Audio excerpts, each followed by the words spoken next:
I did not have sexual relations with that woman. Yes or no? Did you ever take banned substances to enhance your cycling performance? Yes. I had no prior knowledge of the planned assault on Nancy Kerrigan. I am deeply sorry for my irresponsible and selfish behavior I engaged in. What's up, guys? Welcome back to Oops the Podcast. I am Julio, joined by old Francisco. Old Frankie Boots. Old Frankie Flowers. That's it. Guys, we love you all. And if you wouldn't mind, give us a little review on the podcast app. Sure. Throw us a little feedback. Tell us that you love us or whatever. Throw a little 5-star rating up there if that's how you feel. Get in there. Give it to Yeah. us. Give us the good stuff. Mm-hmm. Dude, I was thinking about this the other day. So we were talking with our landlord, and he had kind of mentioned something about a possibility of somebody buying the apartment and that maybe they would consider buying us out and blah, blah, blah, blah, blah. And it had me thinking, after this year, so we have essentially what is a 2-year lease. So after this second year, we're going to have to figure out what we're going to do. And in the past, as the neighborhood started to like deteriorate, or the scaffolding went up, or they turned the hotel next door to us into a kind of shelter, a men's shelter. Mm-hmm. And as all these kind of bad things started to happen, at first I sort of didn't like it. But now I've realized, I'm like, wow, I really like my apartment. I almost wanted the neighborhood to double down so that we'll be able to afford the rent when our lease comes back up. You want it to get bad. Because we got a COVID deal to begin with. So if it were regular market, it might be a little out of our price range. So I want it to get extra bad. I want the zombie apocalypse to happen on my block. You know, you can sort of start that. What do I do? Oh, go into that men's shelter and, you know, I don't know, let something loose. Let a cow loose. Let someone shoot me? Yeah, I don't know what. Maybe that's a better idea. Bring a crate of guns into that men's shelter and just say, "Have at it, boys." I don't know. Find a way to foment crime. Well, remember when I heard the people firing guns outside the window? Mm-hmm. I don't know who those people were, but I think I'm going to egg them on next time. Oh, there you go. You're a loser. I don't know. I think that's a good idea. Or, you know, if you'd be willing, you know, put yourself in harm's way a little bit, but go to the bank on the corner, the ATM, and sort of take out, you know, $3,000 and then don't really put it into your pocket until you're as you put it in your pocket as you're walking down the street. You're very overt, kind of counting it, you get robbed, stuffing it, you know, and then report it. You got to report it so that the crime numbers go up. Got it. Yeah, Dude, I like where your head's at. They're building a Whole Foods a block away from us. And dude, I gotta be honest, I hope it falls through. Because that's gonna make prices go up. We can't have that happen. We need to send that Whole Foods to your street in Dumbo. Oh, I'd love that. Love a Whole Foods here. Dude, I go to Trader Joe's anyway. I mean, I know that there's shit you can't get at Whole Foods, or that you can't get at Trader Joe's that you can get at Whole Foods, but it's cheap. We don't really cook that much anyway. Whole Foods, send it to old Francis. Yeah. Let's keep our apartment rent down forever. Unfortunately, I think we're all in for a very rude awakening at the end of our current COVID leases. It's stressful. And there's not a whole lot we can do about it. Unless the economy tanks, but, you know, then it'd be harder for us to pay the rent. It's just, I don't know, man. I don't really know how you win. You are fucked no matter what. Do you know what I mean? How do you win? If rents go down, it's typically because people don't have the money to pay rent, mm-hmm. which means you don't have the money to pay rent. Correct. Right? Which means you're in trouble. What if rents go up? It's because, you know, it seems like the world is always one step ahead of my current situation. Yeah, I know. It sucks, dude. It sucks. Dude, a new prank I've been doing to Hillary in the apartment, by the way, speaking of apartment life. I'll peer out from a corner, like very, very slightly, and then I'll laser point her. And then she'll be like, but when she catches me, like barely appearing out from the side of wherever I am, we get a good chuckle. So you're in the apartment pointing a laser at her as if Yes. Jason Bourne is across the street with a sniper rifle. I don't like it's very, very obvious that it's me. There's no moment now where she's like scared. but I pop out just barely, and I get her, and then she sees me, and then she thinks it's funny that I'm barely popping out, and we have a good chuckle. It's nice. What? So, do you remember when laser pointers, we used to think that if you shined it in somebody's eye, that you would basically perform LASIK on them? No. Some botched LASIK? I thought it made you go blind. No, that's what I'm saying. Yeah. I'm saying you would really screw up someone's eye. Is that true? I don't know. I don't know if we ever confirmed that. We never got But to the I bottom of remember it. in 5th grade, laser pointers became extremely popular, and everyone would, point them, and then all of a sudden you'd put a hand over your eyes to protect yourself. Yeah. Chris, what do you got? Are laser pointers bad for eyes? While he looks for this, I remember at one point laser pointers were so popular and the batteries would die really fast. Like they wouldn't fully die, but like the power of the laser would diminish. Mm-hmm. And there were guys in my school actually selling watch batteries For laser pointers? pointers. Boy, those guys are the ones who ended up starting Hello Fresh Yeah, right. or whatever. Yeah. From Here comes Chris. sorry, To from debunk. my extensive research, yes, it is true. Really? Yeah, apparently there have been a bunch of studies about it, and yeah, the FDA says it's really bad. Oh, Wow. shit. I don't know what they're doing with lasers, but yeah. Yeah. Huh. I feel like that should be coming from, Lockheed Martin or something. All right. Well, what do you got? Well, dude, I got another good. This reminded me of a prank that a couple friends of the podcast sent us. David and Moravia, who actually were the ones who gave me the keys to their apartment in Washington, D.C. Wow. And then I actually saw them in New York, too, a couple months ago. Nice. Anyway, he was saying that his girl pranked him. David was saying that Moravia pranked him. He'd been alluding to the fact that he wanted a nice watch or something for Christmas. I got this story send you too. this? This is a good one. It's Yeah. pretty good. So she got him like he opened his present. He knew it was going to be a watch. She works in jewelry, by the way. Oh, really? Okay. I didn't know that. Or I must have missed that. But anyway, he sees it's very obviously a watch box. He opens the box and sees that it's like this shitty watch. And she kind of let him like sit in it, having to pretend he liked it. Yeah, but didn't he not really know that it was a shitty watch? No, he did. He hated it. He did? It was very bulky, kind of, it's And like it- a tank. And a shitty brand too. Okay. It was a shitty watch. Yeah.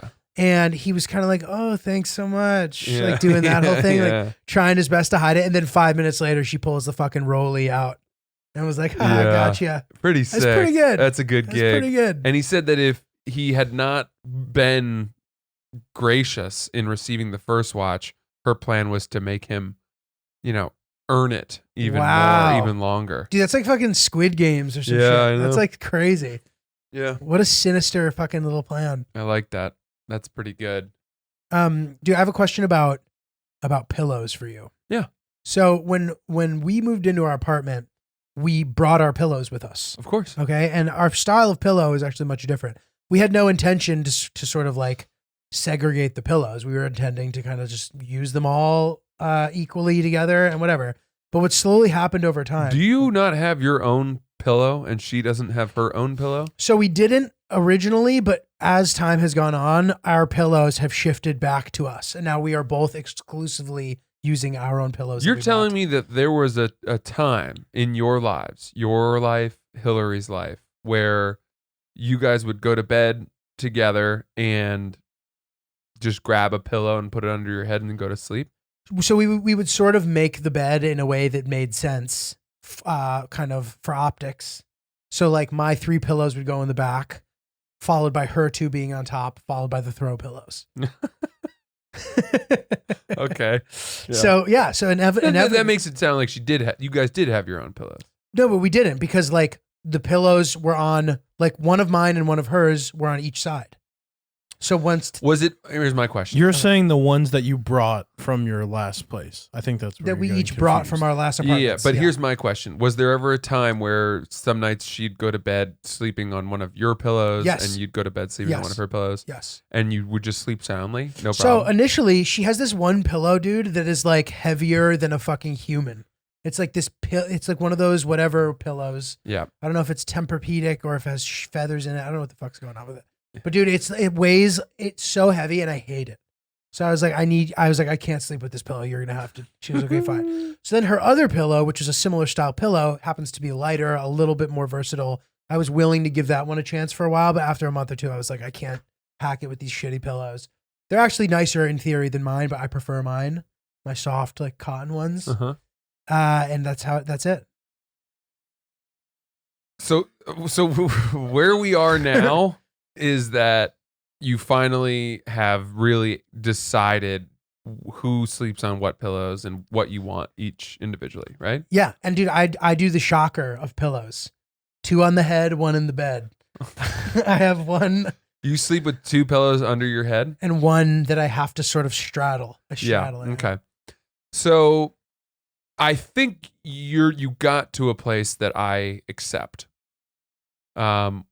Which is a very judgmental thing to say. No, it's good. But I will good to be say here. that the thought of the 2 of you not having your own allocated pillows is, I mean, it's like you're the Lost Boys sleeping in tree branches, with no hierarchy, no order, nothing.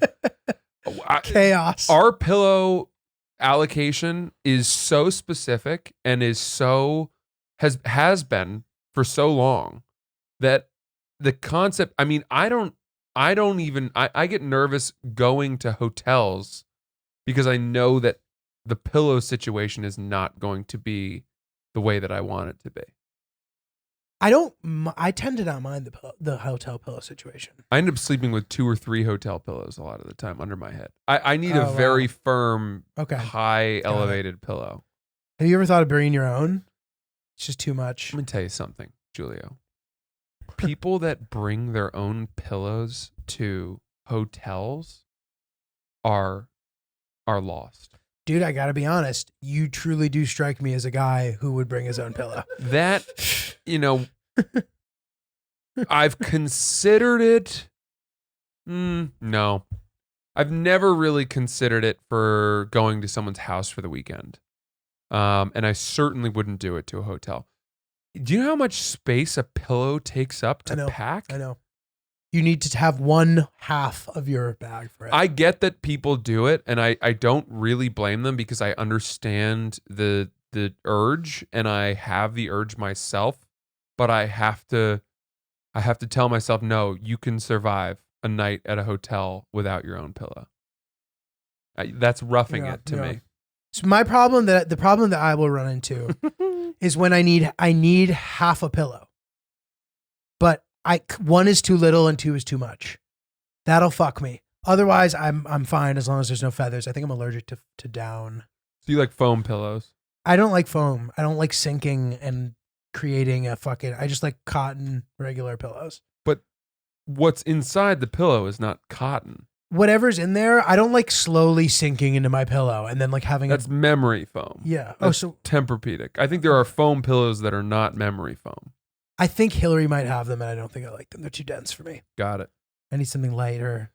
I need my own pillow desperately, but I'm not so desperate as to need to bring it to a hotel. Yeah.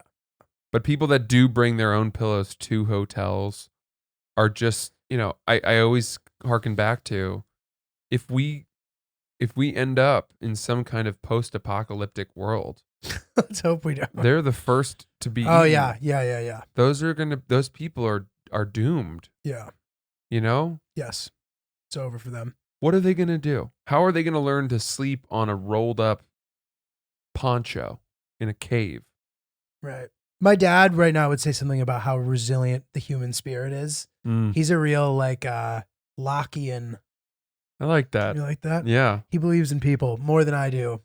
John Locke wrote, was it 2 treatises on civil government? I don't know. I know he has Man in a famous- state of nature will find a way to govern himself. I think that that's sounds John right. Locke. That sounds right. Yeah. But yeah, I don't know.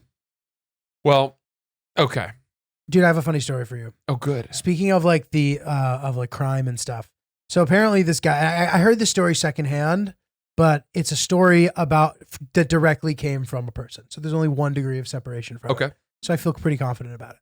He got mugged in New York somewhere like a couple months ago.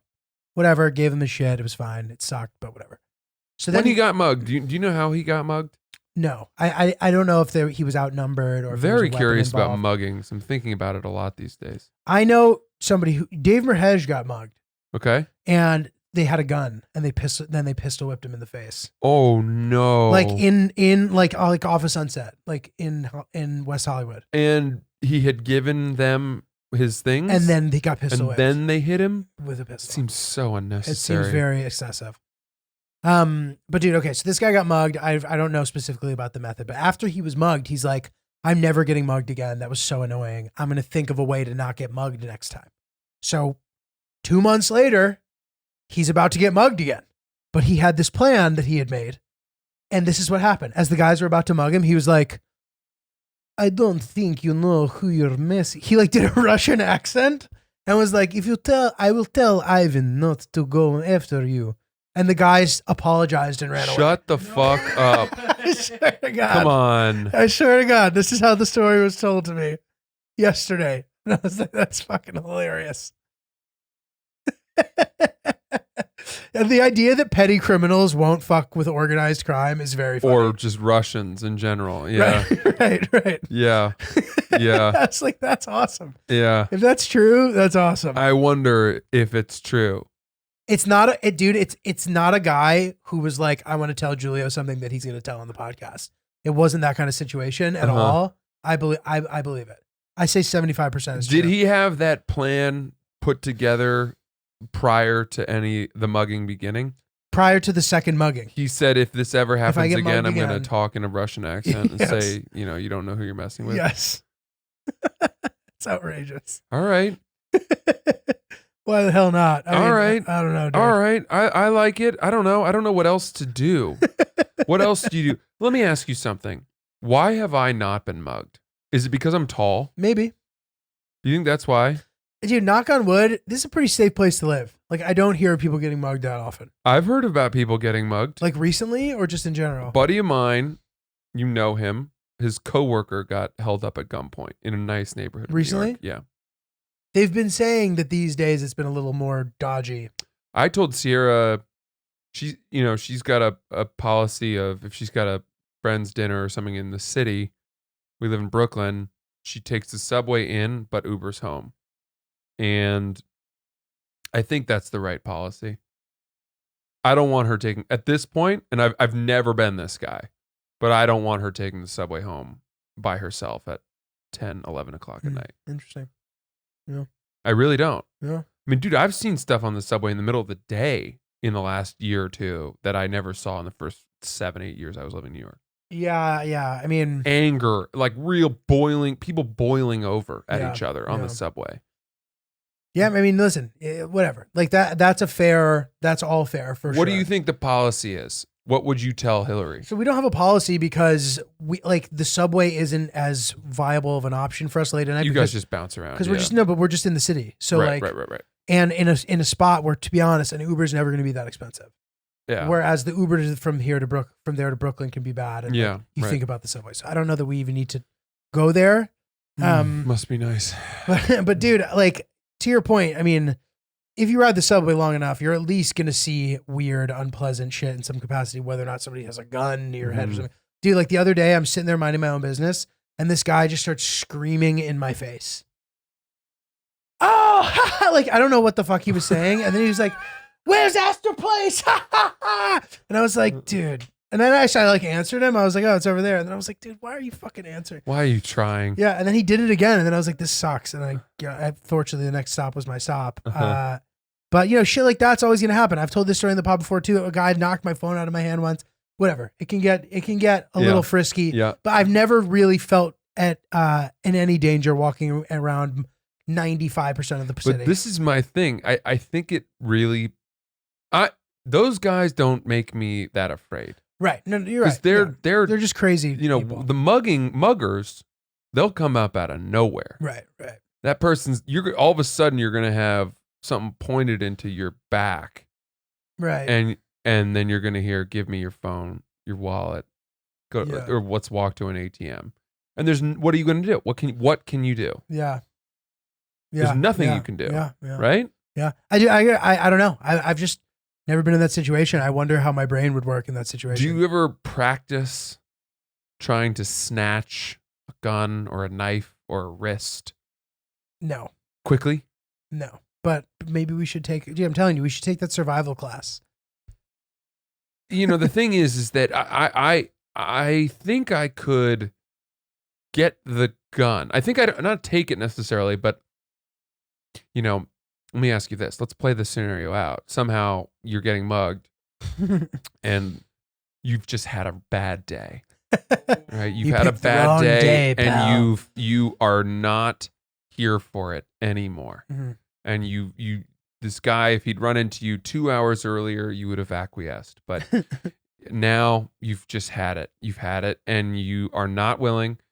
And somehow you see him, lose focus, or he looks the other way for a second, and you grab the gun and you manage to take it from him. What's your next move? Would you even know No. how to point it at him and turn the safety off if the safety was on? Maybe, but probably not. Because he would know if the If it's safety more was on. than the like clicking it from left to right, I don't know how to do it. That's the only safety thing I know how to do from BB guns. I don't know. I have no idea. I don't know how to do shit. I think about this all the time. I think about it a What would lot. you do? Well, there is this weird part of me that thinks that if somehow I were to get mugged and I wasn't having it that day. By the way, most days I'll have it. Do you know what I mean? Yeah. I'm having it. Well, take whatever you want. It's not worth it. I've got most of my shit is insured. It's fine. Have it. But if for some reason I was just, I don't even know, feeling frisky, as you put it, and I took the gun or the knife, and then he started wrestling with me, and somehow I shot and killed my mugger. Oh yeah.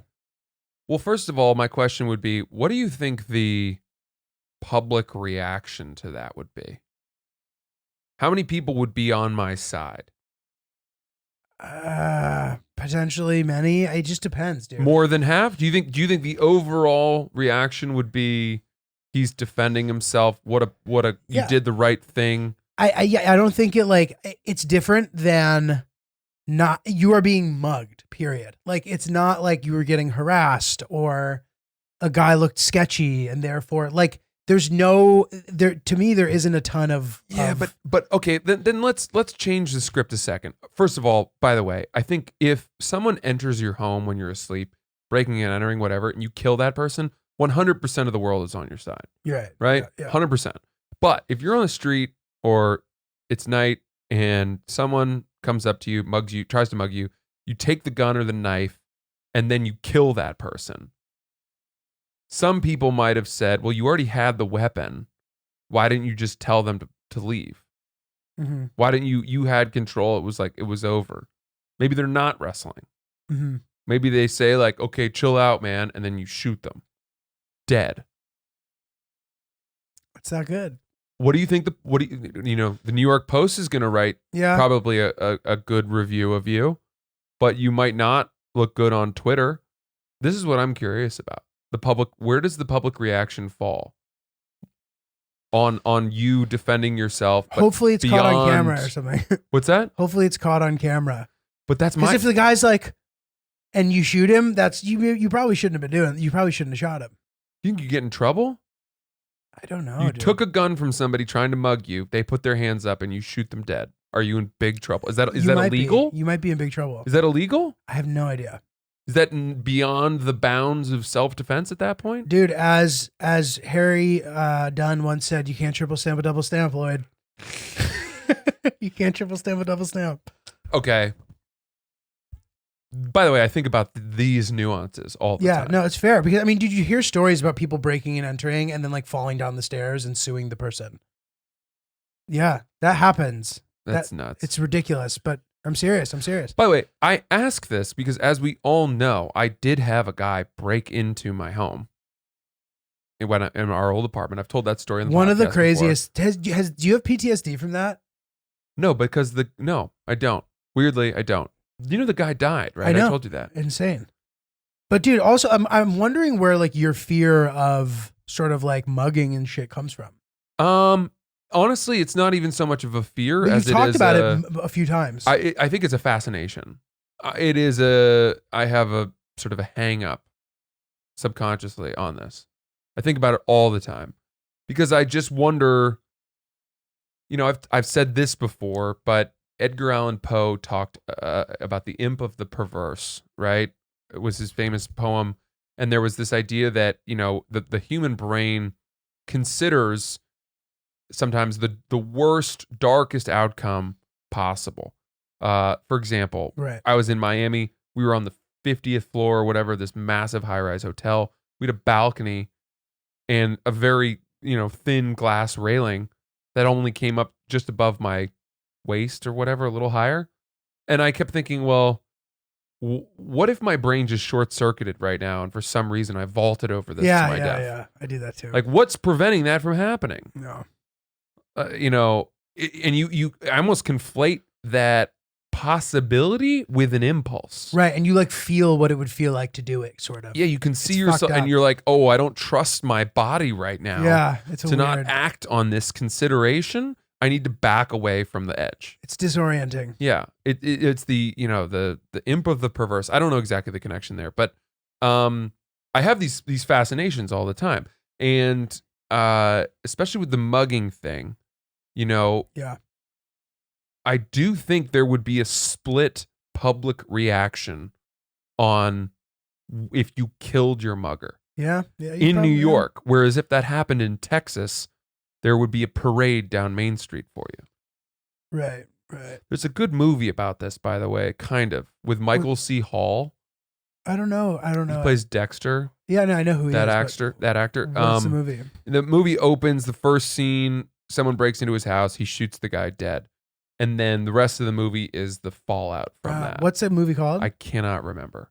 I gotta check it out. That does sound interesting. Chris, I'm sorry. Could you look that up? Michael C. Hall, movie. It's pretty good because he kills like the wrong guy, an important person. It's like the son of a high up guy in the mob or something like that. I don't know. Crazy. That is cool though. No. Anyway, Well, dude, do you think you could kill somebody? Then the last question. Yeah, I have- could. I could kill someone. The last question I have, or well, expand on that. Well, so dude, have you seen the Dawn Wall? Yeah. Okay, so in this Dawn Wall is another climbing documentary. Amazing The documentary. beginning of it, they showed how like they went sort of climbing in the mountains in Kyrgyzstan, and they accidentally ran into this like mountain insurgent group.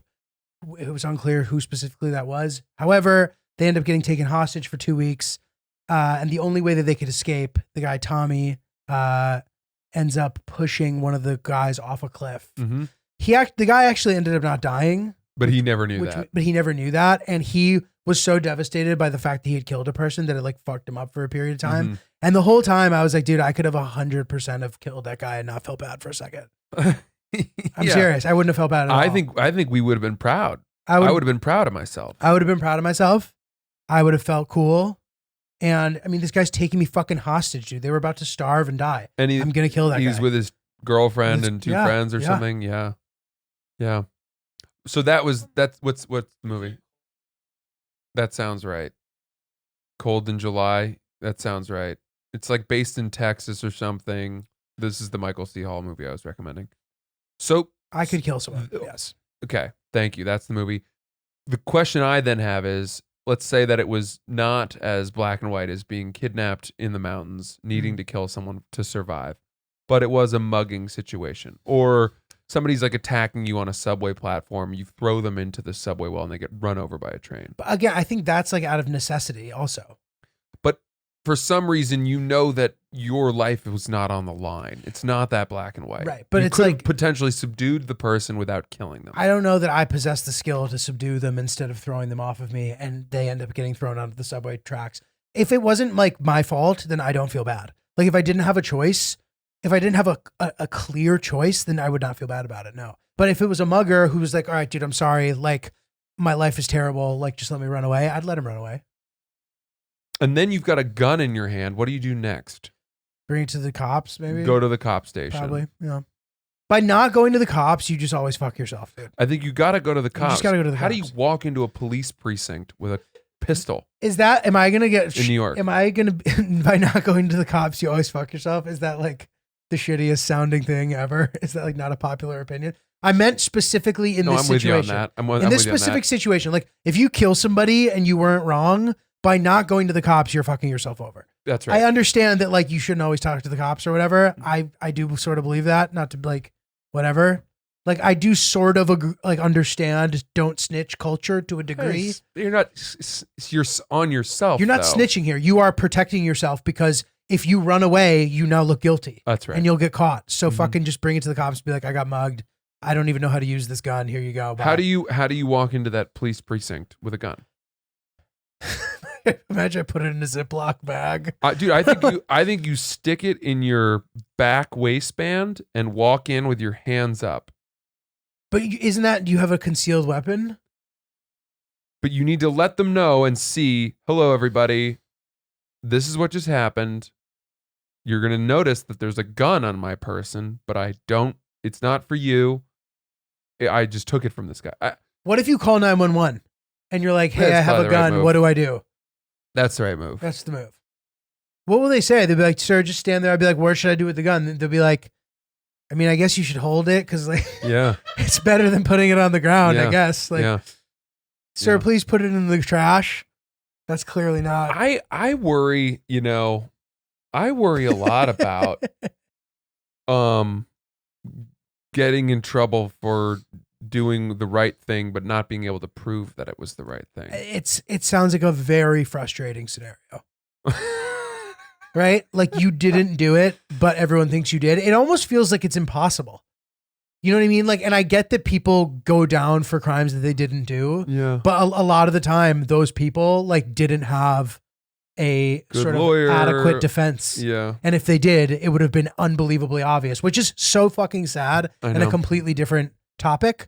But like the idea that it's so obvious that I did not do something, but everybody thinks that I did do it. It almost sounds unbearable. And But it's that's- sad that some people have to go through that. I agree with that. To me, to be in prison for 10 years, some of these sentences that you hear, that when they get out, they're finally exonerated or DNA evidence Dude. turned it around. Have in you the watched Innocence Project? Yeah, Brian, what's his name from the Just Mercy? Isn't he? The Yeah, I haven't seen Just Mercy. Is that the movie you were going to ask? No, it's a true story about this, and I forget the guy's name. Brian Stevenson. I'm not Chris, sure. can you check for me? He's a lawyer who has basically dedicated his life to getting people off of death row who are clearly innocent. And you watch this movie, and how obvious it is that the guy, Brian Stevenson, how obvious it is that the guy didn't do it, and it's a true story. It makes you want to crawl out of your own body. It's so At how unjust bad. it is. It's so bad. There was the Central Park 5 Oh, yeah. was, that was I had a hard time watching that.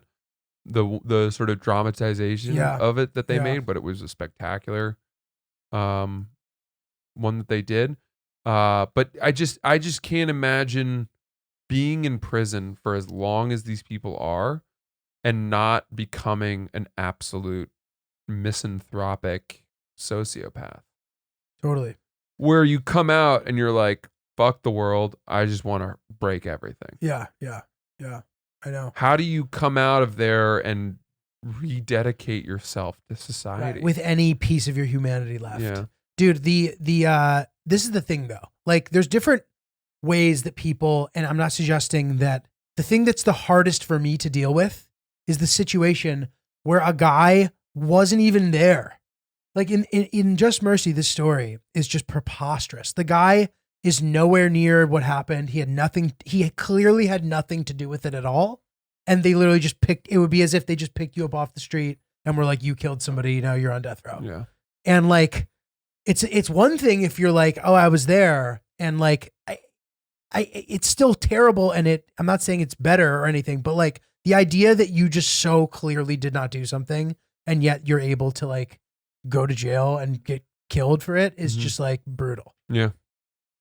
to say the least. I mean, dude, the Duke lacrosse thing always hit so close to home for me. Yeah, that too. That That was a crazy one. But I have a slight left turn that this made me think of that I think you're going to like. Okay. So I was looking up the difference between sociopath and psychopath. Mm. And I think we all know, or a lot of people think that psychopath is the worst version of the two, but it's not.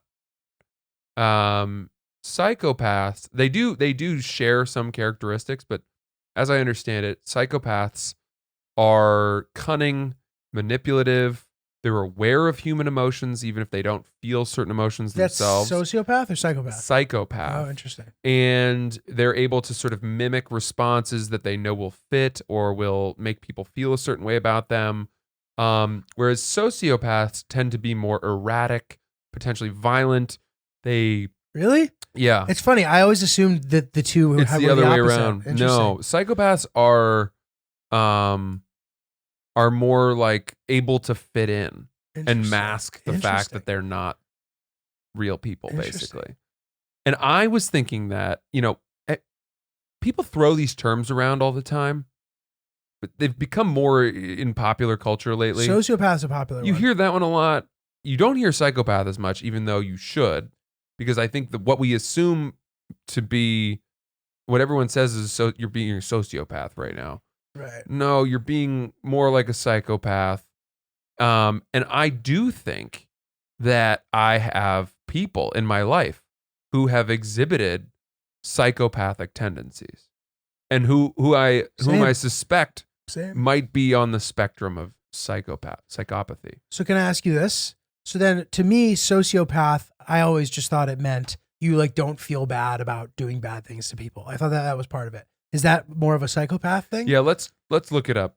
Chris, I'm sorry. We got Chris with the hot hand over here today. 'Cause I- It's really, really asking a lot Chris of with the hot hand. our data expert over here. Yeah, because like it seemed like I always assumed these were assumptions that I had made, but the way that a lot of people had been throwing sociopath around was like a person who only cares about themselves, sort of like a little bit of like narcissism, but in a more like sinister way. Like you don't care about other people's feelings or their lives at all, and you only care about yourself, but you're able to hide it and appear to be normal. Yeah, I think that's But- more psychopath. I mean, Interesting. Ted Bundy is a sociopath So because he was murdering people. right, but is that not? But he also A had psychopath? psychopathic tendencies. So wait, a sociopath means you are more likely to be a murderer? Now I feel I don't know. I read this yesterday and it feels like I now have it wrong. Okay, I'll let you read this, Francis. Just do psychopath versus oh yeah. Okay, many people use the terms sociopathy and psychopathy interchangeably, but they have different meanings. Sociopath is an unofficial term to describe a person who has antisocial personality disorder, whereas psychopathy describes a set of personality traits. Okay, both share the traits of lacking remorse Okay. and aggression. And compassion. But psychopathy is not an official diagnosis, while antisocial personality disorder is. But how's antisocial? Oh gosh, this is saying the exact opposite of what I said. This is bad. I'm gonna have to retract everything I said. But dude, I'm not lying. I read this yesterday, and I know then whatever I read had it wrong too. Well, maybe this is wrong. A antisocial personality disorder, sociopathy, right? Disregarding the law, being deceitful, acting impulsively, or being incapable of planning, being irritable and aggressive, disregarding safety, being consistently irresponsible, or having a lack of remorse. Hmm. Whereas psychopathy is lack of empathy, arrogance, charisma, excessive vanity, lack of guilt, That sounds like Ted Bundy. difficulty processing other people's facial expressions, goal-oriented behavior, and insensitivity to punishment. Boy, I don't know, man. I'm still torn here. Yeah, this is getting Psychopaths tend to complicated. be more manipulative, can be seen by others as more charming, lead a semblance of a normal life, and minimize risk in criminal activities. Sociopaths tend to be more erratic, rage-prone, and unable to lead as much is of a what you- normal this life. is what you said. That's what I said. Yeah. Weird. I definitely know some people who fall under both categories too. Yeah, so you do, right? Yes. Yeah. And I think we all do. And I know people who are like this. And you know what I've determined? Chris, that's a good case, by the way. Chris has a good case. Oh, Caso. Ooh. Fuck. I tried. So come back to Sorry. the light here. Sorry. No, that's okay. I'm displaying sociopathic qualities. Listen, this is what I've come to. I think it can actually sometimes be a good thing to have some friends who are psychopaths. Why? Because they're able to look. Here's why. Psychopaths, if you have a psychopath friend, at least I think I might, they're able to speak to you and sort of manipulate your emotions, yes, to make you feel worse and for their own benefit somehow, but they're also able to lift you up by saying the right thing to you when you're down. But it's bad. It's toxic. usually for their gain. For their own, Yeah, so that they can keep you under their thumb. Right. But then the other part of it is that they're able to manipulate other people around you. And as long as you're on their side, usually you might get some positive, crumbs from that. I don't know, dude. That's like if you can't beat him, join him. Or you'd rather have a psychopath on your team than playing for the other side. I think you'd rather avoid them altogether. I think that's the missing component of beat them, join them. We can't, though. We can't avoid them altogether. Sometimes they're good. you can. They're good at what they do. Yeah, I guess you're right. Fuck. Is it like a spectrum? Because I definitely have friends who have like a little bit of it in them, but like they don't. And maybe that's just being human. Versus I have people who are full blown. It's actually crazy. And COVID, to be honest, what? COVID has outed people as having these, like it's sort of been steroids for anybody's shitty personality traits. Yeah. It's sort of accelerated seeing how shitty your friends are. Yeah. You know what I mean? Yeah. Like certain friends have like lost their fucking minds and it's been crazy, bro. I don't know. Well, so you have friends who are full-blown psychopaths. I believe so, yes. And like they come to mind so readily that it's actually disturbing. And I'm like, wow. What are some things that you've seen people do, and you can speak in as vague terms as you'd like, that make you suspect that of them? Do you have examples? Yeah, just like things that are so specifically obvious based on what you've said. And even if it's a thing where before it became a big thing, where I was like thinking about it, and then once it became a big thing, I'm like, oh, this was so obvious kind of thing about people, maybe. I don't know. Like, I don't know if we need to get into specifics. I don't want to like stir the pot. But like all these kind of things, manipulative traits and people being very clearly self-serving and just being shitty regularly. And only looking out for themselves. I don't know. Whatever. Bunch of different things. Sometimes I said that I'd read this book, The Psychopath Test, years ago, which I remember being a pretty good book, and I would recommend it. But there was a test that was developed, I think, in the 80s. By the way, a lot of this came out of Timothy Leary's experimentations with LSD, and they were using that to try to treat people who exhibited traits of psychopathy. And they came up with a test, I think it was like 39 questions or something, that had a range where depending on the number of points you scored, you would be a psychopath or not. And as I read these questions, I kept wondering, oh boy, some of these are, I'm getting some points here, And then it said, and by the way, if you are wondering based on reading this that you might be a psychopath, that's a very good sign for you. Okay. Because psychopaths do not think that they're psychopaths. Interesting. And it means you have a self-awareness and a capacity moral for compass, empathy or whatever. And yet there's something I do I'm very aware of, which I'm sure I equate as being a trait of psychopathy. And I think a lot of people do this, but I hate to say this, Julio, but I find that I'm very aware when I'm with someone or around someone who I think can help me, especially career-wise, Mhm. and how I will act potentially nicer to that person, or you know, I'll warm to that person. That is very normal, dude. But I'm not doing it to be their friend. It's because I want to get something out of them. Maybe, but I think that's breaking it down too much. Like, okay, what if you ended up liking each other a lot and you would be friends? That would be beneficial for you, obviously, but it would also be nice. Do you think it's only Have a new friend. psychopathic if you genuinely don't like the person, but you continue to hang out with them and be warm to them because you know you can glean something from them? I think it's like, I don't even know, like maybe, but I think it would be even worse if it didn't matter either way, whether you liked them or not. Like, you don't even consider that. You're like, whether or not I end up liking this person does not matter at all. And even that isn't necessarily, dude, like, you know, you fucking brown nose a little bit to people who can help you out. Everybody does it. It's not nothing to be ashamed of, Mm-hmm. you know? And I've certainly caught myself doing it sometimes too, where I'm like, oh, I really am like trying to put on a likable act right now because I want to like be in the mix, you know? Mm-hmm. It's okay, dude.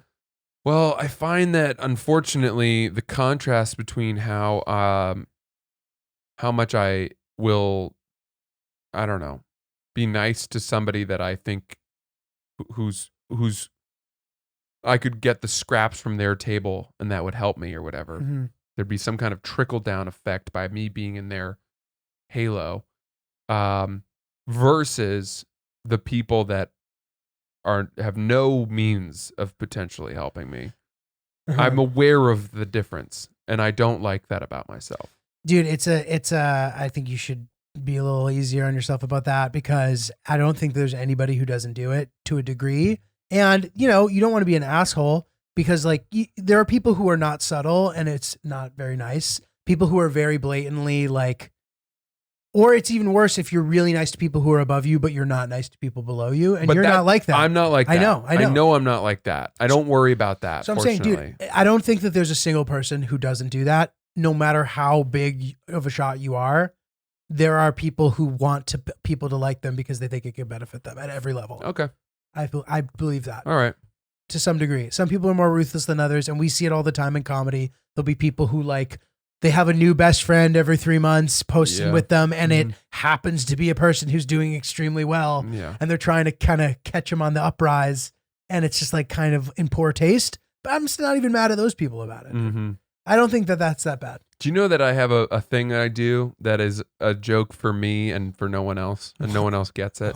Saying quotes to people? No, I haven't really started that yet. But I have an idea, by the way, of how I want that to go. I've fleshed that concept out a little bit. Wonderful. I think it'd be funny if I went up to people and said those quotes like on the street or whatever, and then they were like, "Who's that?"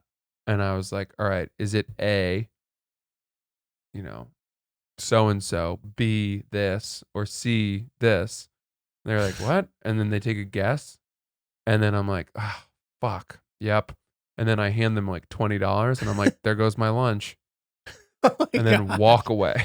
Oh my God, dude. It'd be funny to baffle people that way. That's pretty baffling for sure. Anyway, I don't know. That was just a thought I was having as I was going to bed. You could also just run away after you're done reciting the quote. Running away is always shocking. It's sort of like an alt humor type bit. Yes. Okay, so I was thinking about this. Actually, now I can't remember. What were we talking about? Sociopathic traits. Oh, something that's only funny to you. Yeah, nice. All right. You know how hosts of comedy shows always ask you, "Okay, you're up next. What do you want me to say?" Yeah. They always ask you to give a credit so that they can say, "This next person, you know them from Comedy Central and The Tonight Show. Please welcome Giulio Gallerati." And I don't really, I mean, my credits, I usually say oops the podcast, but what I do now is I say, just tell them that we're friends. I tell the host to tell the crowd that That's nice. I'm a friend of theirs, even if I'm not. That's nice. And it's kind of a strange thing to ask a host to say. It But is. more often than not, the host will then be like, "Ah, okay. And then they go up and they're like, this next guy's one of my closest friends in comedy. I've known him for years. You're going to love him just as much as I do. Please welcome. And then we give each other a hug. That's great. And like, we don't even know each other. That's really funny. And it happens. That's how it ends up happening That's a lot really of the funny. time. That's great. And I really enjoy that. I really do. That's great, dude. Yeah. Dude, hilarious. Well, all right. This is a little bit of change of subject, but I have yet to bring this up. But we were both supposed to be in Miami for New Year's. Oh yeah, I forgot. You ended up going. So I was supposed to go to that Pete and Miley New Year's Eve thing. Come on, Dude, I had it all happening, all the paperwork, everything was it was a little bit of a process. But like a day or two before, they like nixed everybody's guest lists because of COVID. And I guess I like didn't make the cut, dude. I wasn't essential enough to get to go, so then I couldn't go. And it sucked because it was nice to get to kind of stay back. Hillary was going to come, but then she had friends coming. She's like, I'm going to stay. And I was like, okay, I'll still go down for the night, whatever. And it was nice to get to stay, but it also would have been fun to go down there and fucking, hang with whoever the hell was going to be down there. It probably would have been a pretty star-studded affair. Yeah, for sure. Would have been cool. Whatever. Regardless, it fucked me in another way that's really frustrating. I was very excited because I was about to break my record for the most flights I had taken in a single year. Which obviously to me is maybe, as Ricky says, you're the only person who cares about stuff like that. But dude, I was really psyched, and it's going to be a tough number to compete with. It was like a lot of flights. How many? You must know. Yeah, it would have been the 38th segment of my year. 38th leg. 38th leg. Yeah. And let me ask you something. When you fly to, say, California and you have a layover in Detroit, I count it as two. You count that as two? Yeah. Interesting. Yeah. 38 takeoffs. 38 takeoffs and landings. Yeah. But yeah. That is a lot of flights, dude. It is, but it's, to your point, it's not that crazy, but I wasn't doing a ton of laying over. You know what I mean? It's not like... Right. And the only year where I had competed with that was the year where I had the whole Russia fiasco. And there I got a lucky boost because I had to take 15 flights in 14 days. Oh my God. It was a complete disaster. All right, I'm going to keep track this year. I'm already at one because the flight home from Miami. Yeah, that's dude, having that New Year's Day flight to get you cooking on it. Get you cooking. Huge, yeah, out of the gates. Out of the gates. Yeah. It's just a fun little thing to track. And it also makes the process of traveling very fun. Not to mention now all the fucking lounge access you got. Bro, fuck yeah. A couple of Centurion Lounge boys. Dude, I was getting a chub looking at the lounge finder. I mean, it's not only Centurion Lounge, dude. It's like lounges for all these random airlines. And yeah, random but the things. Centurion Lounge is the one you really want to be in. I'm excited to get it's my beak wet. Free drinks. Dude, free clear also. Yeah, I already got Fuck that. yeah, I did the clear. But they don't have the clear everywhere. They don't, but having clear plus pre-check adds an inch to your penis length. It does. It does. It's a whole inch. Yep. That is the most fire combo. Yep. Clear plus pre-check. Very true. Very true. Unreal. We're all about status here all on about Oops the status Podcast. here. But status, that doesn't really mean a whole lot. On O the motherfucking P. Yeah. Let me tell you one more thing. Hit me. Going to the Centurion Lounge, this is absurd. When I went, I walked past the gate and we had about 10 minutes until the flight started boarding. Mm-hmm. And we were we hadn't eaten anything and we were desperate for food. So I jogged to the Centurion Lounge. I'd never been in one, right? And this is a place where you want to show up an hour before your flight just so chill, that you yeah. have a full, Fire. And Fucking they had an fire. elevator to take you up to the lounge and they had an attendant in the elevator. That's how you know. That's how you know. Like an old school Upper East Side apartment building. That's how you know. That's how you know. That's how you know. Yeah. Dude, that's sick. Yeah. I'll never forget. Nicest airplane bathroom I've ever been to. Baku, Azerbaijan. They have a bathroom attendant like it's a fucking nightclub, dude. In the plane? No, in the airport. Not I see. but still with like cologne and Lifesavers mints. Yeah, yeah. And they clean every single stall after someone uses it. Oh, So it's gosh. not like that disgusting bathroom of No. the airport, whatever. Mm. But to your point, when there's an attendant on hand, when there really doesn't need to be one, you know you're living in the lap of luxury. Yeah. Could you be a bathroom attendant? I don't know. I guess if I like I'd prefer to not be. Not that it's bad. What? Not an easy job. Not an easy job, but dude, I saw something super cringe happen. I was at PhD, which we've talked about. I know the bathroom there. Which, by the way, They have everything. I would argue that place has seen better days. Oh, I haven't been in a long time. Like it's no longer the spot to go. I was going because it was some when like. were you there?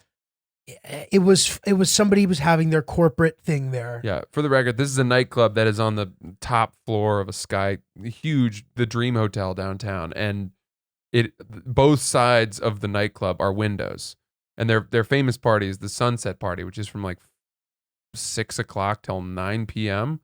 And it's great because you watch the sunset, and it's just you feel like you're on top of the world. Very cool. 100%. And I'm gonna coin something now, but in New York City, there's a thing called, in my opinion, which is like the curse of a view.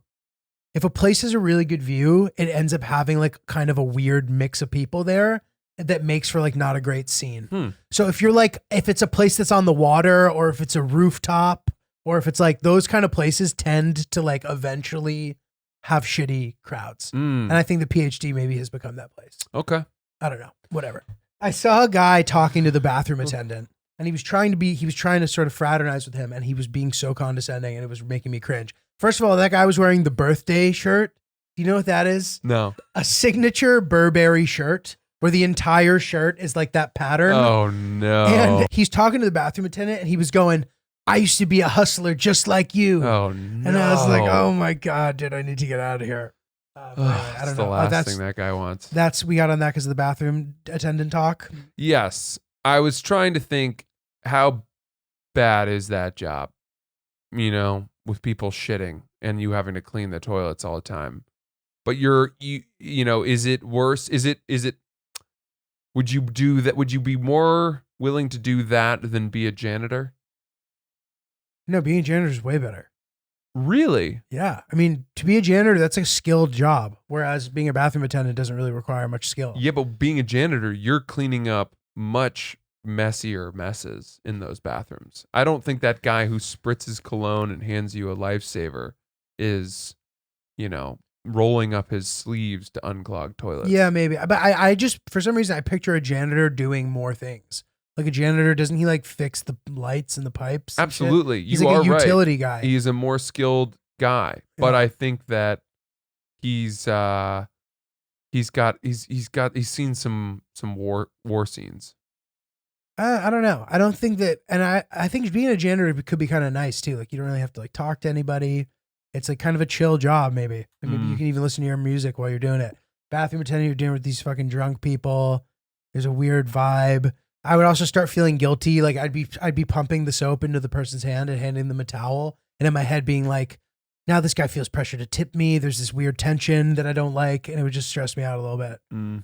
What about you? Between those two jobs, which would I rather do?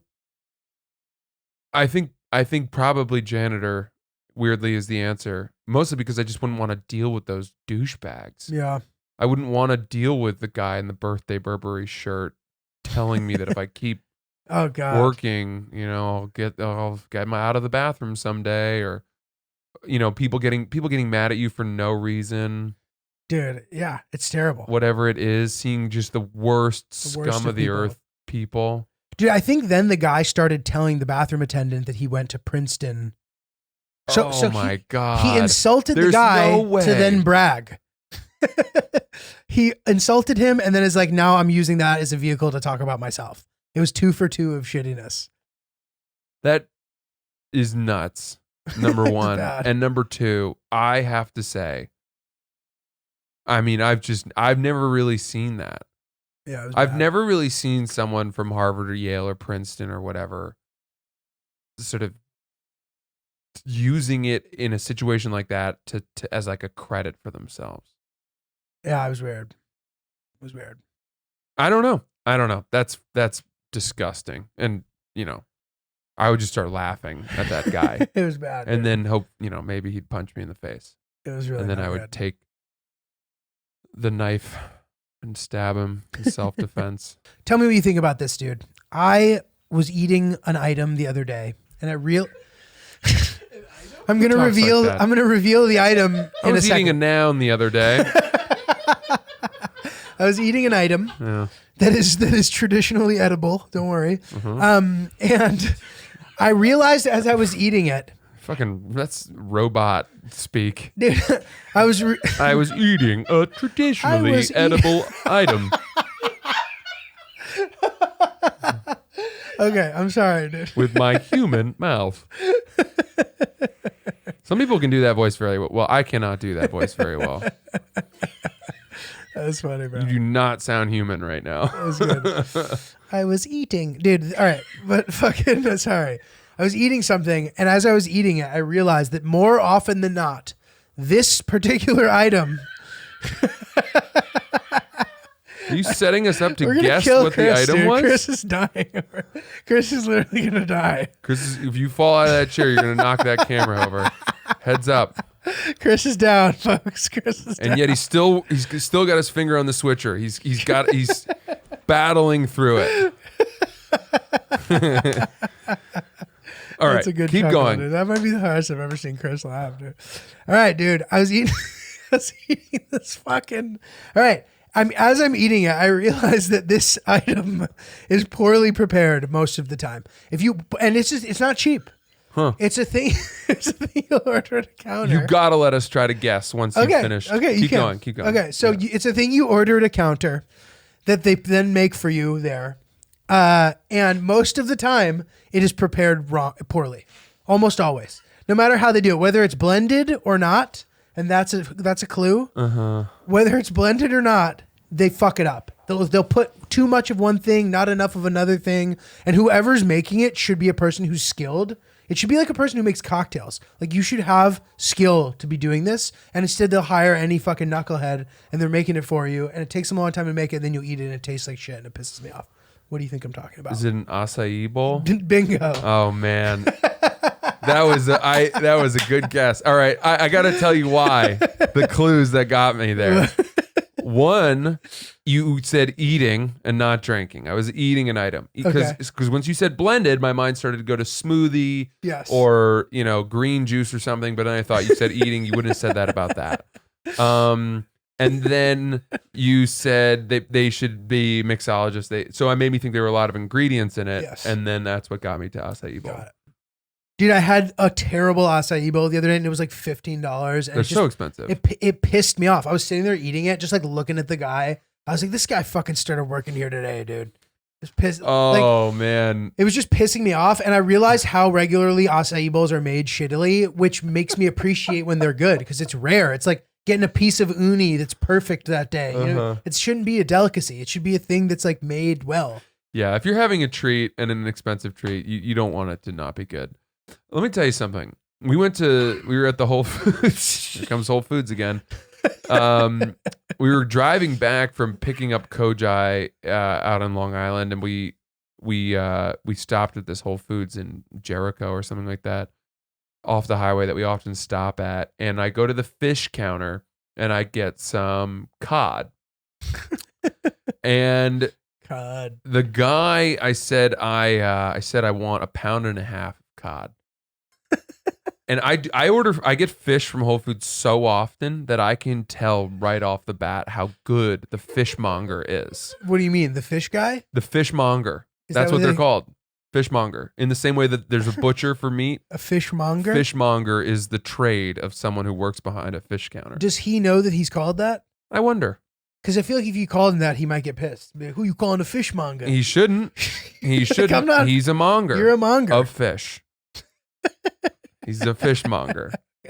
So the fishmonger, you can tell how good they are by how well they eyeball what 1.5 pounds is. Oh, wow. So if they're off by 0.5 pound, you know that you're getting a shitty cut. You have a bad monger. Yeah. You have a brand new monger. In fact, they don't even deserve the title of monger yet. So this guy picked up a fillet of cod, and I was like, that's not even close. And he put it on the scale, and it was like 1.1 pounds. And I wanted 1.5 pounds. And I was like, oh no. Oh, boy. Here we go.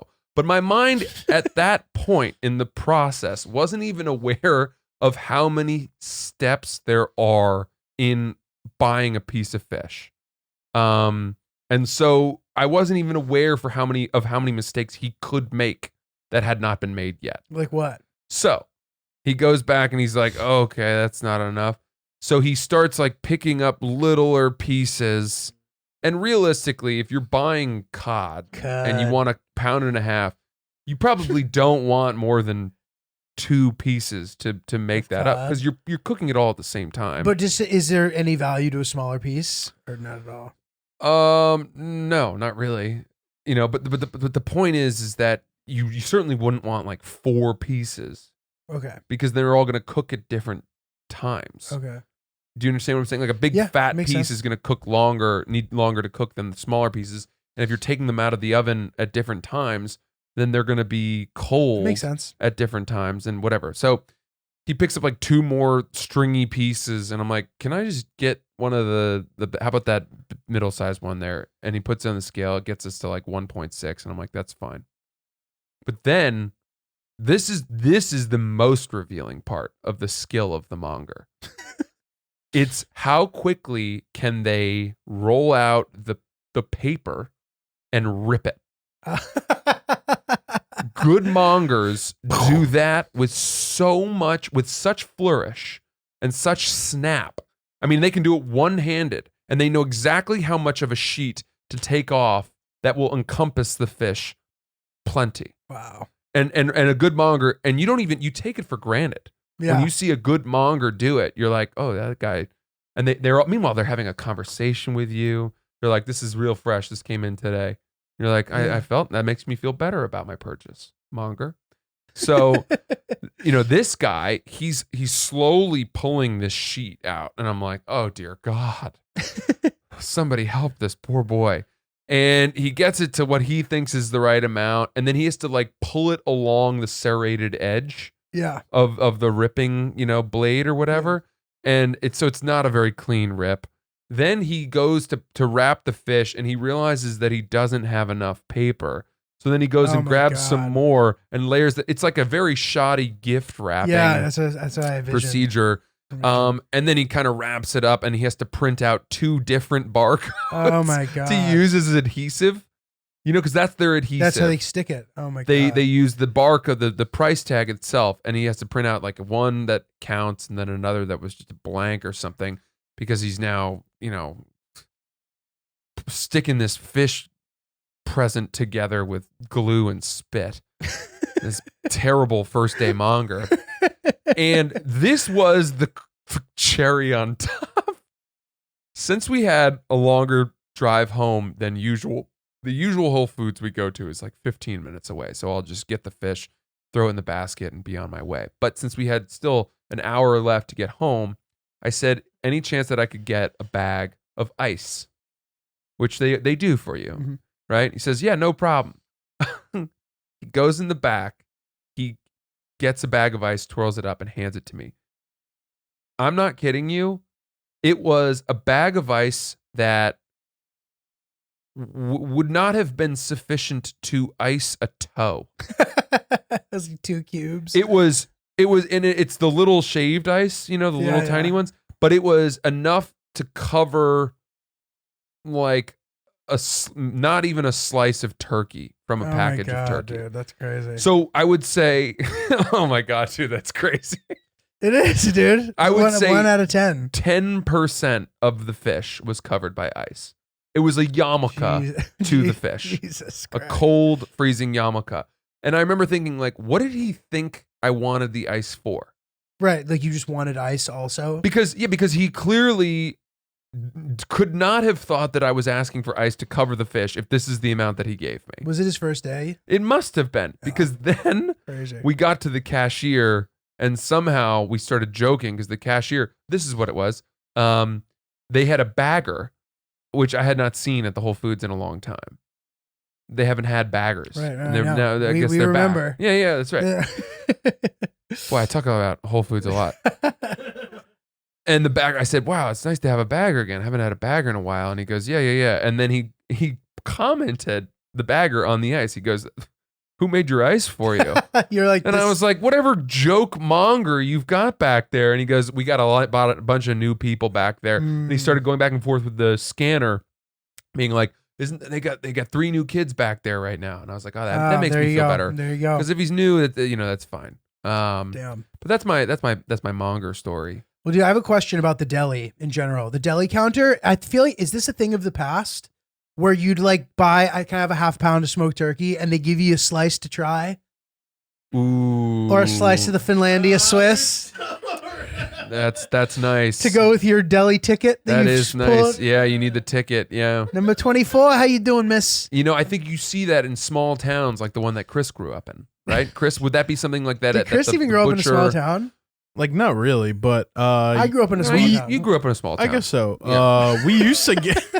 I don't know. All right, if my town's small, what was your town? No, Like minuscule? We didn't have a butcher. Must have been nice. Our town was tiny. We had a church and a post office and a French immersion school. Yeah, I had to go to I needed to go to Middletown to go to Stop and Shop, but that's where they would give it to us. Yeah, I used to get it when I was younger, but they don't do that anymore. Yeah, I don't think those are the good old days, man. I haven't seen it in a while.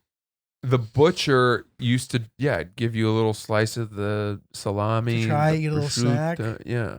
Fucking nice. That's when it was fresh. And they have that very thin blade that scythes Cut it off. nice and thin. That's what they gave it to you for. Oh, is this thick enough? Yeah. Oh, is that it? They were Yeah. checking your How's that? Yeah. thickness preference. Yes. All right, Barbara. Interesting. See you later. That episode of Seinfeld where he uses the meat thing to shave down his shoe sole. That's hilarious. Is I don't the- think I've seen that one. I think that's one of the funniest things. Yeah. Dude, I have one more thing. Okay. This is related to all this.